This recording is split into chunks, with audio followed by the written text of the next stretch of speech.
everyone. Technovanza VJTI warmly welcomes you all to another exhilarating episode of our esteemed and illustrious guest lecture series.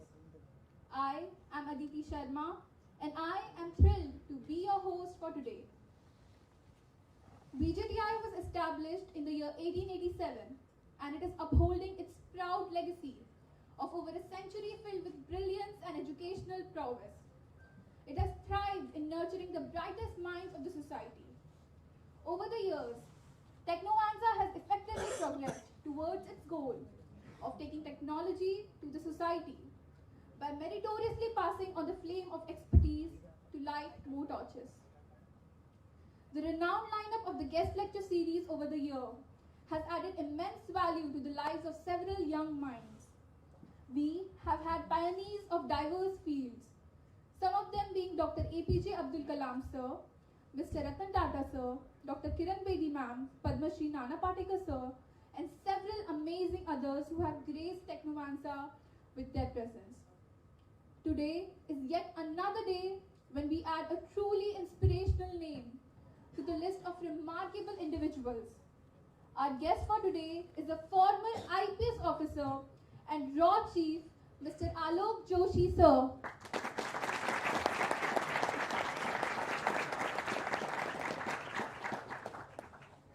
Sir joined the Indian Police Service in 1976 and proficiently held various positions in the state, including Inspector General of Police.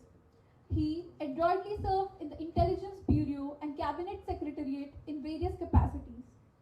He was appointed as Secretary of RAW on December 30, 2012 and superannuated on December 30, 2014. He joined National Technical Research Organization on January 2015 and was chairman of NTRO. He was appointed as member of National Security Advisory Board in 2019. He was also appointed as advisor to Justice Ravindran Committee by Honorable Supreme Court in 2021 to 22. He is also a proud recipient of President's Police Medals for meritorious and distinguished services. There is so much more to add to your name, sir, and this small introduction wouldn't do enough justice to your numerous accomplishments. The impact that you created on the next generation is the very result of your perseverance and simplicity. We are truly honored to have you as our guest. We also have with us here today the Director of VJTI, Professor S.J. Bhirut sir, the Dean R&DC Professor Farooq Kazi sir, and our Faculty Advisor Professor Arvind Deshpande sir. Now, we would like to call upon Director Professor S.J. Bhirut sir to felicitate our guest with a bouquet.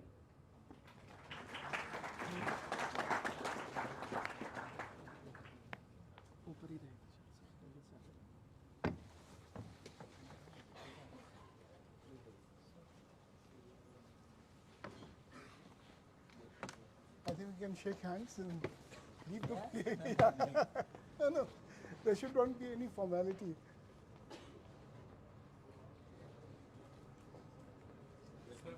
Thank you so much.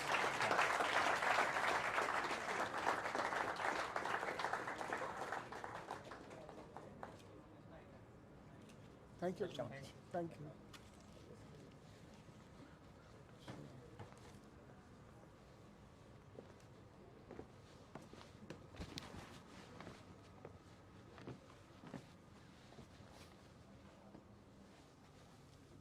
Now, without any further ado, let's begin our guest lecture series.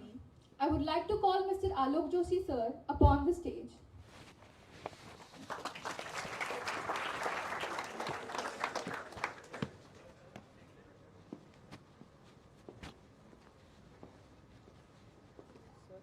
Thank you. Tell me when you want to play the video. Yeah, I'll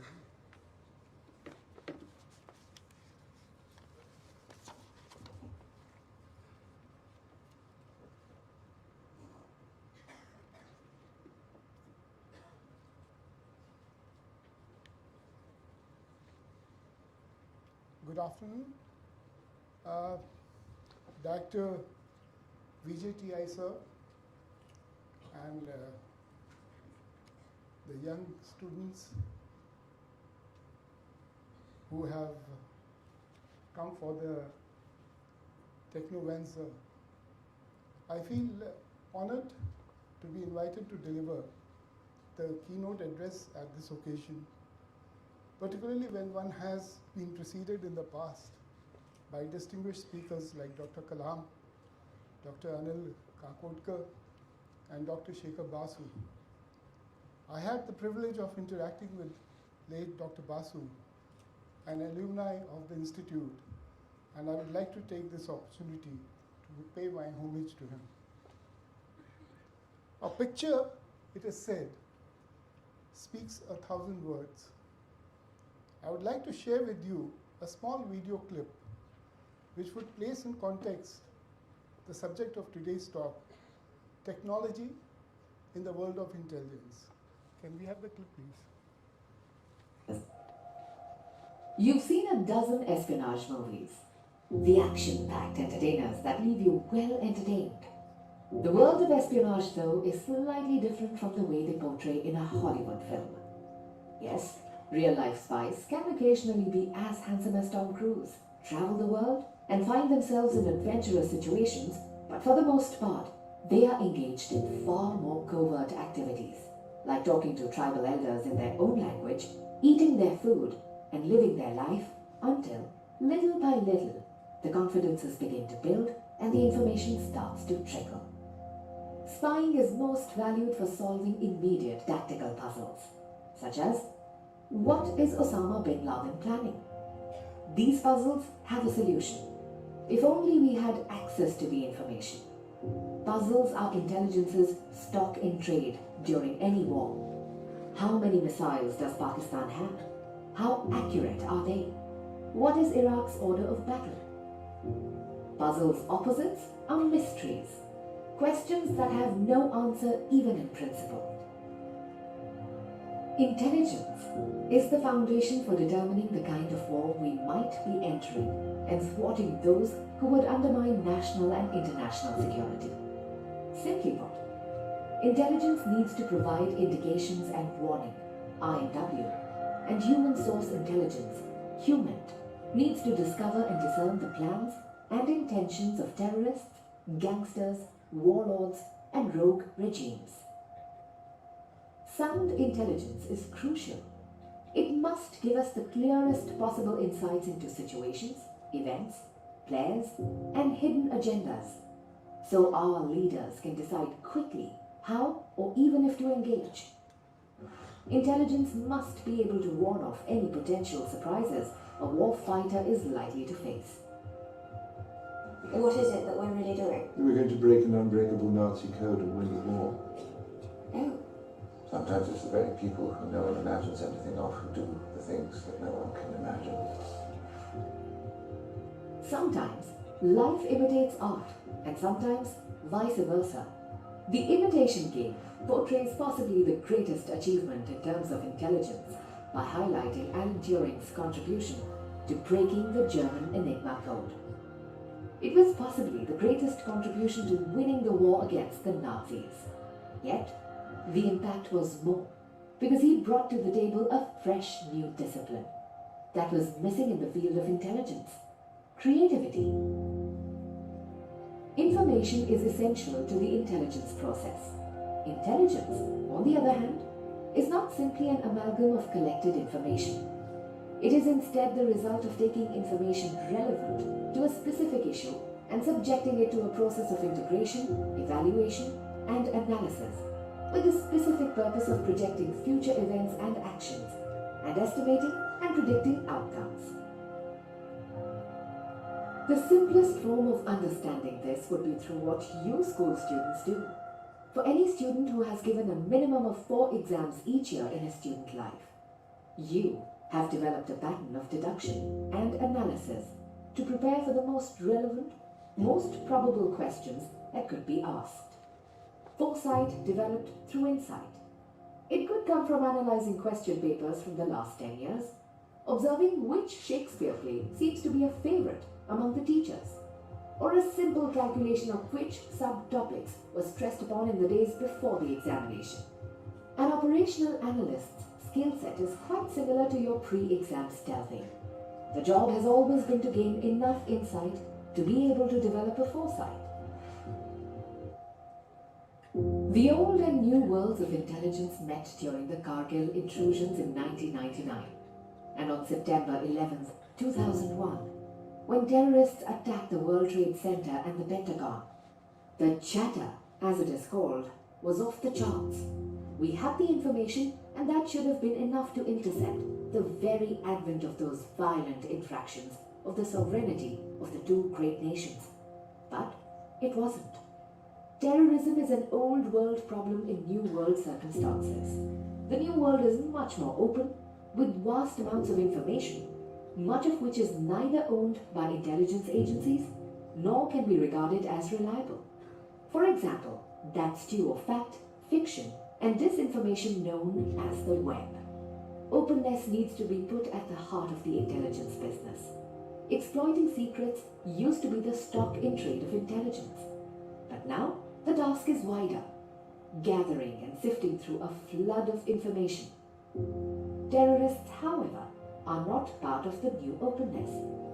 They do not advertise their plans, so the intelligence agencies' special sources are still important. Espionage or human intelligence, HUMINT. Intercepted communications or other signals, SIGINT. And photos or other images, IMINT. Yet, even to grapple with terrorism, methods from the old world need to be reshaped by the circumstances of the new. Modern microelectronics and information technology have revolutionized just about everything else. So it is not surprising they would have an impact on counterintelligence. After all, the currency of espionage is information, aptly called INS. These imagery, geospatial signal intelligence mechanisms have more or less made it very possible to saturate the globe completely with expensive surveillance platforms designed for remote sensing, reconnaissance aircraft, satellites, and ground-based listening posts. The fundamental message that only information can effectively counter terrorism is timeless. Intelligence is not just an information product or a process of gathering and assessment. It is also a cluster of people and an organization. Today, any sovereign state has a list of agencies it can tap into. Bond model, if it was ever true, is completely over. You would have better luck with a tech expert like Q and leaders like M, who understand that the world is trying to reconcile sophisticated technological threats to national security with a societal journey in shifting geopolitics. Less license to kill, more politics and dialogue with heavy support of leverage attained from a cyber hack. The men and women of the intelligence community may or may not be involved in a high-speed chase or a fist fight with multiple bad guys like Mr. Bond, but undeniably are all true heroes with spirit and skill that can be matched by few others.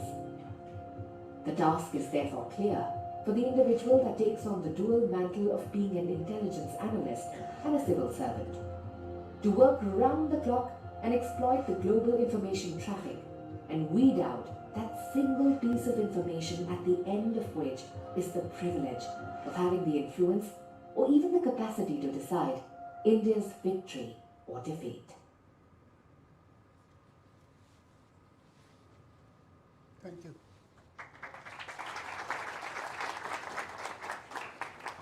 I'm sorry I had to, rely on the Western movies and clippings, but this is my daughter's work, and I would not hesitate to acknowledge that she has done a pretty decent job. Well, the video clip brings out the multifaceted role that technology plays today in the intelligence world.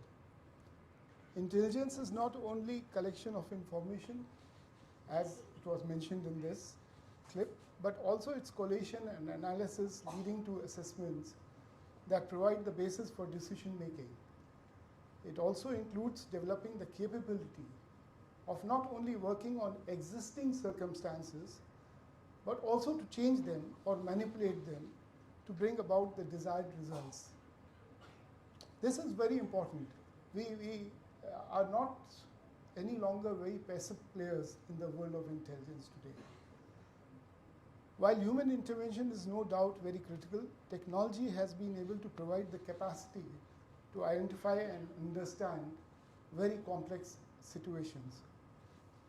Perhaps an example from the real world would illustrate this point better. Today, if a target has to be pursued, there is, as it was done in the past, no need to start a physical surveillance on him. His profile can be built up after, of course, due legal authorization from the social media. His contacts can be elicited from his call records.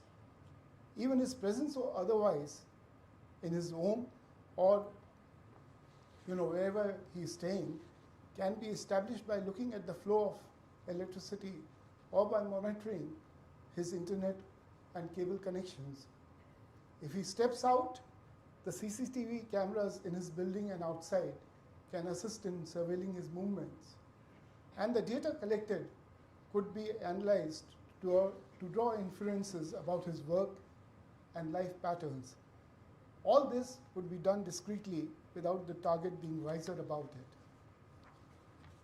When it comes to national security, it is now well accepted that technology has to be the core around which the intelligence agencies will have to restructure themselves.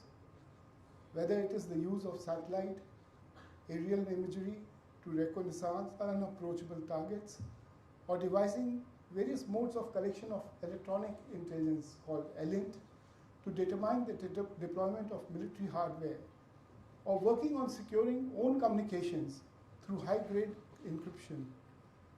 Technology has become a game changer and a force multiplier. In today's world, technology has also emerged as a factor in maintaining a deterrent against more powerful nations. Asymmetrical power is today very effective, and this has been particularly seen in the cyber world, where countries like North Korea and Iran have been able to inflict pain on the United States and the West through cyber hacks. Similarly, smart weapons developed indigenously and the use of drones have, as we are saying, stymied the Russian special operations in Ukraine. The earlier belief that strength lay in numbers or in conventional military hardware has been turned on its head. Moreover, future lies in innovation and developing capabilities that can be leveraged both for the civilian and the security agencies. If data is the next oil, it needs to be not only protected, but made available for exploitation. Data would enable the next generation of tech innovation, and its spin-off would be of great significance for the intelligence world. Today, there is constant and humongous flow of information through various devices and platforms. The advent of 5G and 6G would not only result in faster flows of data with lower latency, but with the Internet of Things coming of age, would also spread the surface area for launching attacks, particularly on the critical information sectors. Thus, apart from developing capabilities to collect and analyze the huge data coming in, it would also require us to develop robust systems for data and cybersecurity. The important point to ask ourselves is what needs to be done and what is in it for young scientists like all of you. First, there's a need to recognize that intelligence agencies will have to up their game and adapt to the emerging technologies like artificial intelligence, quantum, data encryption, etc. We can no longer bury our head in the sand and afford to ignore them. This will require a rethink on what kind of human resources with the appropriate skill sets that need to be inducted. Right now, I would say most of the agencies are still grappling with the idea as to what should be the QRs when they are recruiting. And this is where the scientific community will have to come to their aid. Looking forward, what would be the requirements in terms of basic skills that would be needed in the next coming decade? Moreover, we need to work out a system to incentivize the retention of the persons recruited and develop a well-structured system to encourage them to upgrade their skills from time to time. Again, this is a major human resource issue which is facing the agencies in the government. How do you retain once a person has been inducted and encourage him to upgrade his skills and his knowledge sets? That is something, because once you are in the government, you have a certain sense of complacency coming in, and that needs to be warded off. Second, it is of essence that the intelligence agencies will not be able to cope with the tech advances without taking the private sector on board. The government will have to work as a venture capitalist to support innovation, incubate it, and then let it go. The concept that is currently prevalent is of no cost, no commitment when it comes to encouraging new products. I think that is something that needs to change. And this has been one of the major, I would say, roadblocks in encouraging innovation for the security establishment. New ideas have to give way to innovative ways to finance them. You have to have some kind of a structured approach as to how to finance through venture capitalist efforts from the government side, young scientists coming up with bright ideas. Third, intelligence agencies will have to move out in open spaces for both recruitment and procurement. Problems, unless shared with those who have the capacity to assist in resolving them, will never find solutions. Now, this is where the crunch lies. You have the intelligence agencies who are kind of used to the idea of keeping everything to themselves, not sharing openly with the outside world. And my experience has been that unless and until you are able to communicate the essence of the problems and sit down with the people who have the knowledge to work out the solutions will not arrive unless you share the problems with them. The more you are able to clearly enunciate your problem, threadbare, the more easier it is to find the solution to it.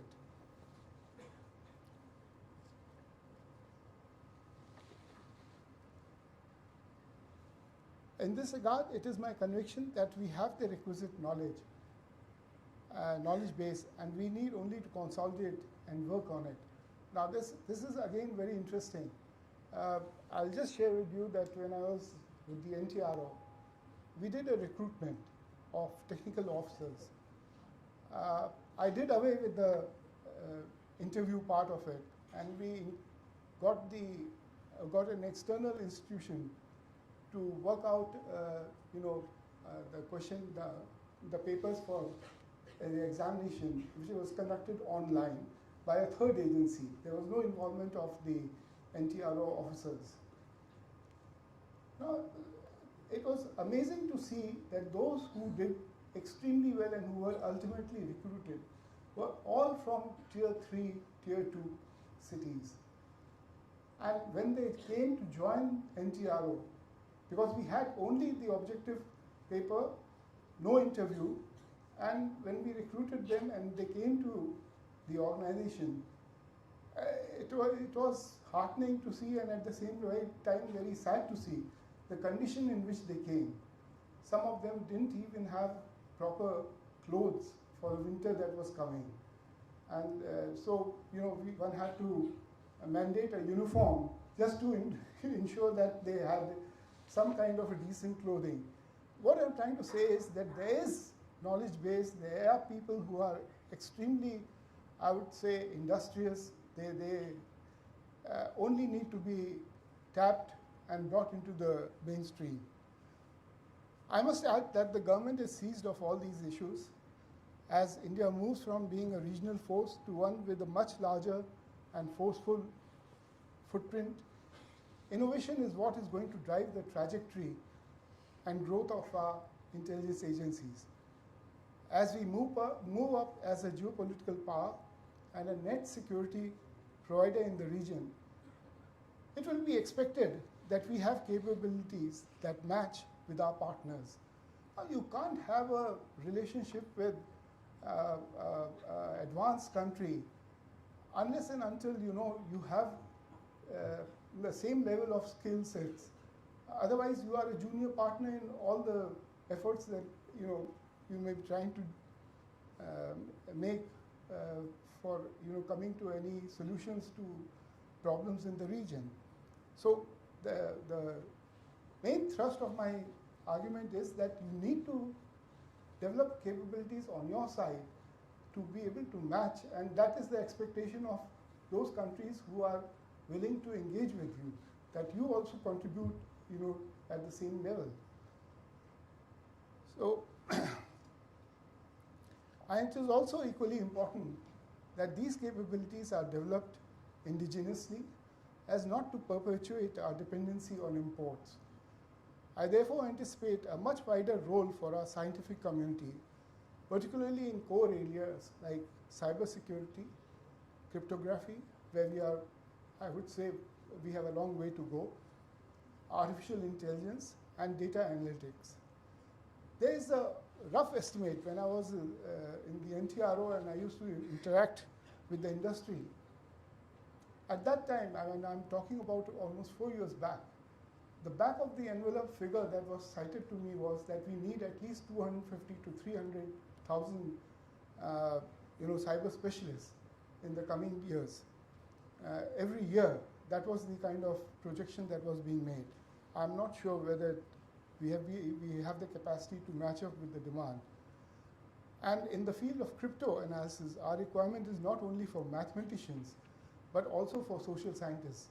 And I must say that it's been a Herculean task to find good people who have engaged in pure mathematics. It's very difficult to find them, and because most of them are going towards B.Tech and M.Tech. So I would say that in pure sciences, especially for mathematics, we need a strong, I would say, a feeder from the institutes. I once again thank the organizers for giving me this opportunity to share my thoughts, and I'm also grateful to them for putting a very old photograph almost 10 years back. I don't think I have seen this for a long time, but thank you so much, and thank you, the audience, for your patient hearing. Jai Hind.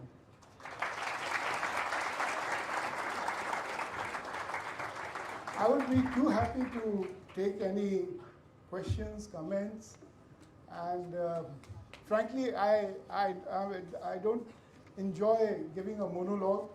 I enjoy much more, an interactive audience. So if there are any questions or any comments to make, please shoot.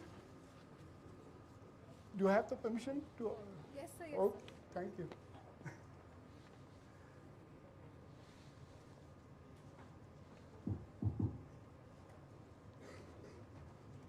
Jain sir, good afternoon sir Jain. My name is Amok. My question to you is that in this current era, in the modern 2023 era, we have been hearing of 2.5 generation warfare, or the information warfare, or the indirect way of warfare, that is through propaganda. External agencies are trying to peep into our country's people's mind through creating a certain narrative. So what is the role of intelligence agencies to tackle such things?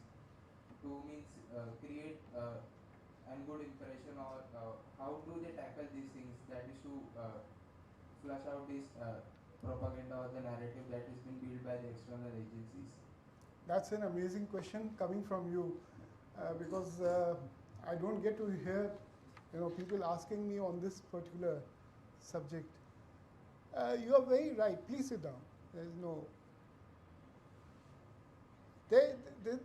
with social media coming to the fore and being very pervasive, all pervasive, I would say, building up of a narrative has become easy for those who would like to spread, I would say, a particular viewpoint.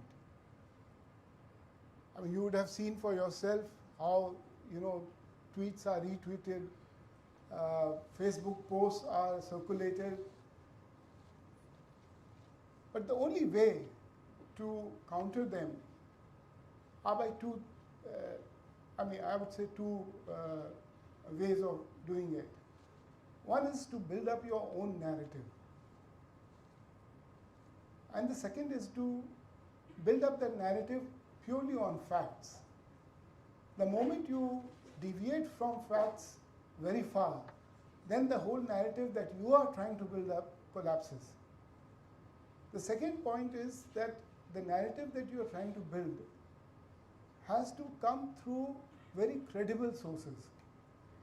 If the government puts out a narrative as a counter, it will not work. But if it comes through people who have respect in the society, it helps in countering the kind of narrative that you were talking about. So it's a major challenge for the intelligence agencies today, because at one end of the spectrum you have a narrative which has some kind of popular support. I mean, I'll give you an example of the present problems that are happening in Punjab.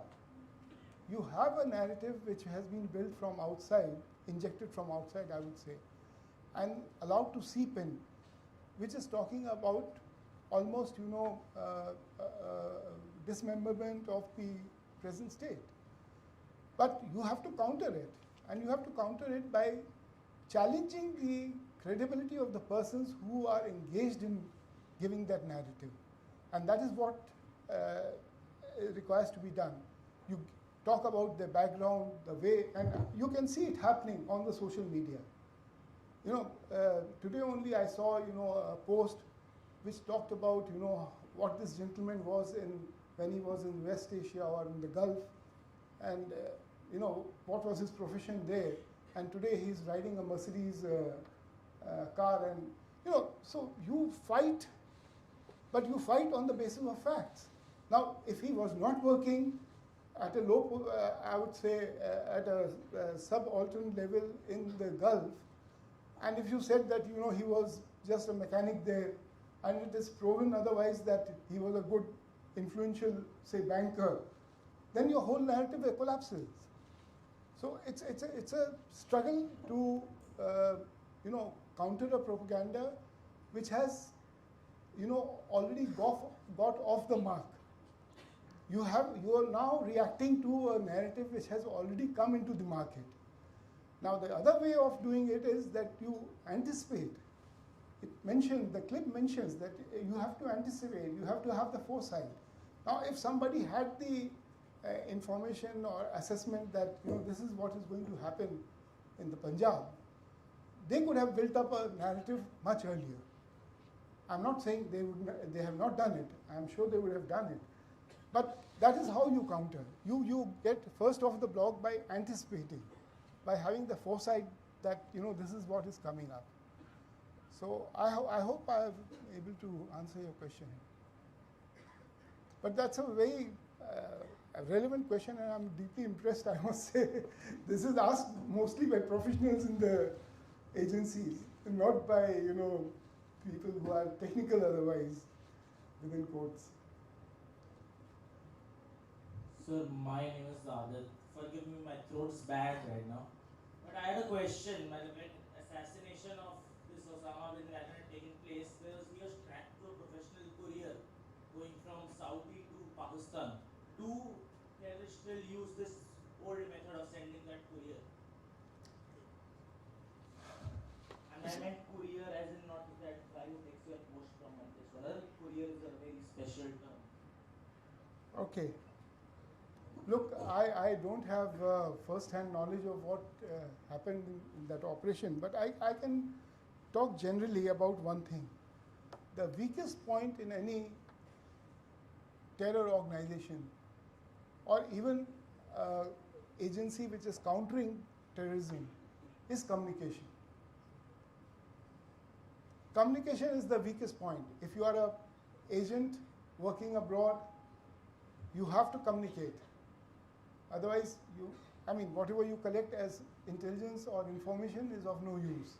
If it comes to me, say, after 1 month, 2 months, it is of no value, or rather, very limited value.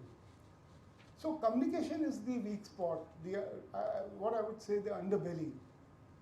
And I suppose that OBL knew that if he goes using any of the platforms or devices, the Americans have tremendous capability to intercept his communications.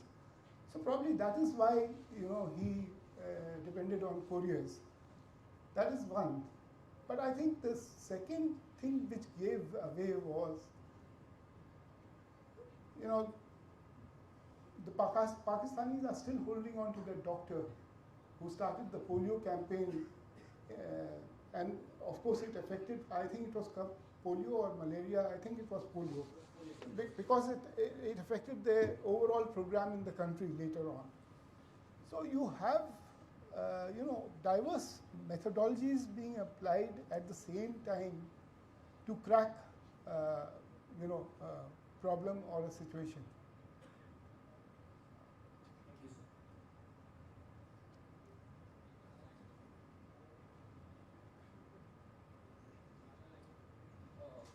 Hello, sir. Can you hear me?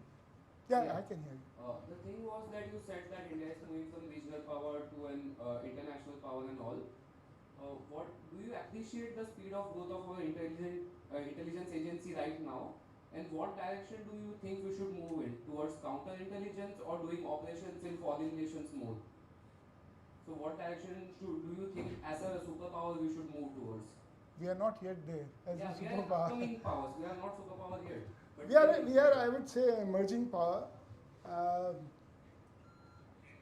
You don't have a choice. You have to do both the things. You have to collect information, intelligence on your adversaries. At the same time, you have to defend your own territory. Defending your own territory is part of the counterintelligence effort. So you don't have much of a choice. You have to do both the things simultaneously. But coming to your point as to how the intelligence agencies would be moving forward, I'm of the firm opinion that technology has to be the core around which the intelligence agencies have to structure themselves. And it's a very difficult task. Believe me, that it's a very difficult task. Because for decades, you have been used to working in a particular manner. But I cite the example of the financial sector to my colleagues when I was in the service, and even now when I get to interact with them. I said, look at the financial sector, how it has transformed itself.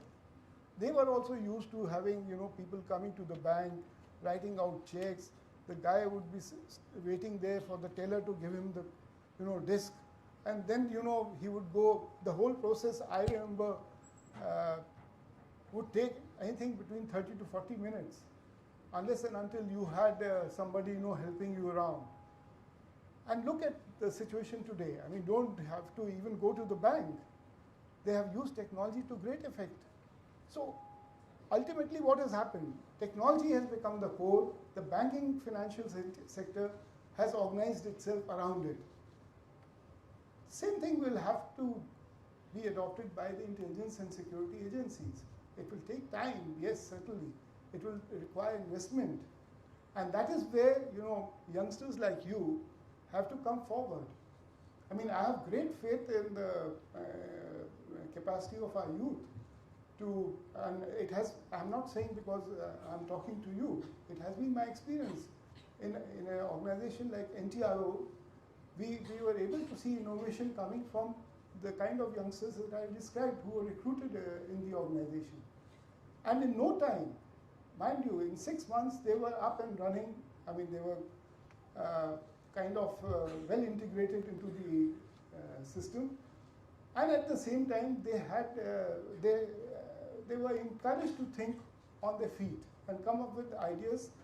See, the problem today is change is very difficult because there are very few people who are prepared to listen to the ideas of change. The very fact that people have an inbuilt resistance that, इसको क्या करने का ज़रूरत है, अभी ठीक तो चल रहा है, that is the kind. Or worse than that is, let my time pass. 2 साल में का tenure है, let me get over with this, let the other guy, take care of whatever is happening. Now, that is, if you have that kind of attitude, it will not bring change or give momentum to change. You have to kind of take your call, and of course, there's a risk. I will share with you, I went to a foreign country and I was interacting with the chief, my counterpart, and he was in the process of absolutely dismantling and restructuring his organization. And he was candid enough to share with me, he said, Mr. Joshi, for 2 weeks I'm blinded. If God forbid if something happens to my country in next 2 weeks, I'll have a tough time, reacting to it. Because he said, I'm restructuring, and he had worked out day by day, hour by hour, as to how the change will be brought about within a fortnight. Now, that is the kind of thinking that we have to bring on board.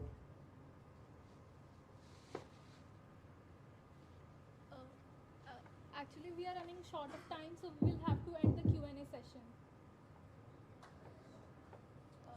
Look, I was prepared to be standing here. The MC has decided to cut it short. Maybe we can take one more question, one last question. Jen sir, Jen everyone present over here. My question to you is how Indian Army officers can join draw on deputation? Indian Army officers? Yes sir. You have to be nominated by your organization. Unless there's some exceptional thing in your QRs, then only these organizations ask by name. Otherwise, you have to be nominated first by your own organization. Otherwise, your organization, if we say that we want so-and-so, say major or colonel in our organization, there's immediate resistance from the army because they feel that you have kind of short-circuited their procedures. So the best thing is to first get nominated and get your name across with the CV. We have a very strong presence of element of the armed forces, both in R&AW and in NTR. Not so much in the intelligence bureau, but it has to come from your organization.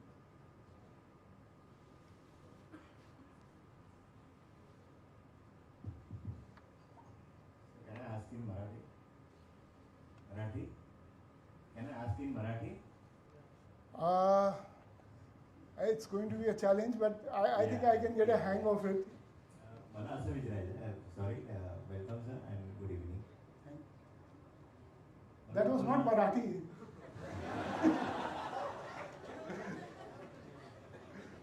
मला तुम्हाला असं विचारायचं आहे की तुम्ही अनेक वर्ष external इंटेलिजन्समध्ये होता आणि आता गेल्या काही वर्षात देशामध्ये एक्सटर्नल इंटेलिजन्स बरोबर इंटरनल इंटेलिजन्सवर फार संघर्ष करावा लागतो, तिथे आपली ताकद खर्च करावी लागते. तर आपण एक किंवा सिव्हिल जे नागरिक असतील देशाची किंवा जी काय नवी पिढी असेल, तर इंटरनल इंटेलिजन्स आपल्याला कमी करण्यासाठी काय करावं लागेल भविष्यात? That was tough. It's the toughest question I have heard. Can you just give me a sense of what the question is? My Marathi is weak. Oh, if somebody can just give me a gist of what has been asked. I want to say that there are two types: external intelligence challenges and internal intelligence challenges. Both are different. So on the ground of intelligence, internal intelligence, that will occur from our state and our nations. So how can we control, as I called, with the public and the new generation? You want to know the difference between the two? Yes. Okay, let me put it in very practical terms. You see, when you are engaged in internal intelligence, where are you operating? You are operating in your own country. So you have the protection of your government, the state, the public. So even if you are exposed, unless you make an ass of yourself, people will support you. But in external intelligence, if you do something, if you get exposed, you're doing something which is illegal in a foreign country. So you will have to bear the consequences. That is the primary difference. Not that the government will not support you. Nobody will, crack your head on that. But the very nature of the fact that you are operating in a third country or in adversaries, this thing, it has its, I would say, challenges. Of course, we take all kinds of measures to ensure that, as I said, communication is one of the areas which we take very seriously, and we try to protect whatever assets we have. So that is the basic challenge, I would say. You reminded me of, can I share a small episode before we close? Yes. I'm from Haryana cadre, and on my first promotion I was appointed as ADC to Governor, Haryana. And I was quite bewildered as to why they have picked me up, because on your first promotion you look forward to going to a district or even a battalion. So anyway, it was promotion, so one had to go. There were no issues about refusing or turning down. So I reported in my uniform. I was asked to report to the governor, and as I opened the door and walked in, saluted him, he started off in Marathi.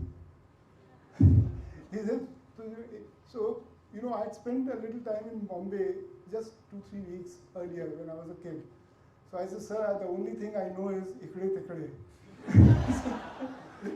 So then after that, the whole thing came out that he thought that I'm a Joshi from Maharashtra, and he had picked me up from the panel. So, but I had a wonderful time with him. He was a very saintly soul. Mr. Tapase was there, the governor, and it was wonderful working with him. But I thought I will share with you this episode. The moment you said Marathi, I thought you would have also felt that I am a Maharashtrian. Thank you so much.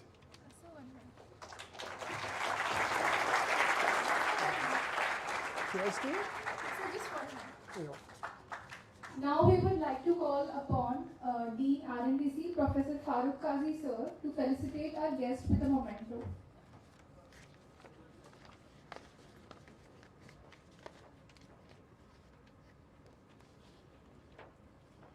Thank you so much. Thank you.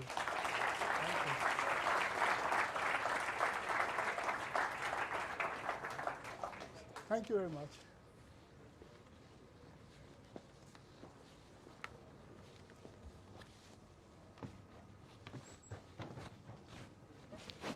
Thank you so much, sir.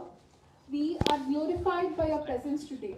It was indeed an influential session, and we are glad to be a part of it. Also, thank you to our wonderful audience. We hope you all enjoyed the sessions. I am Aditi Sharma, and until next time, this is Technovanza VJTI.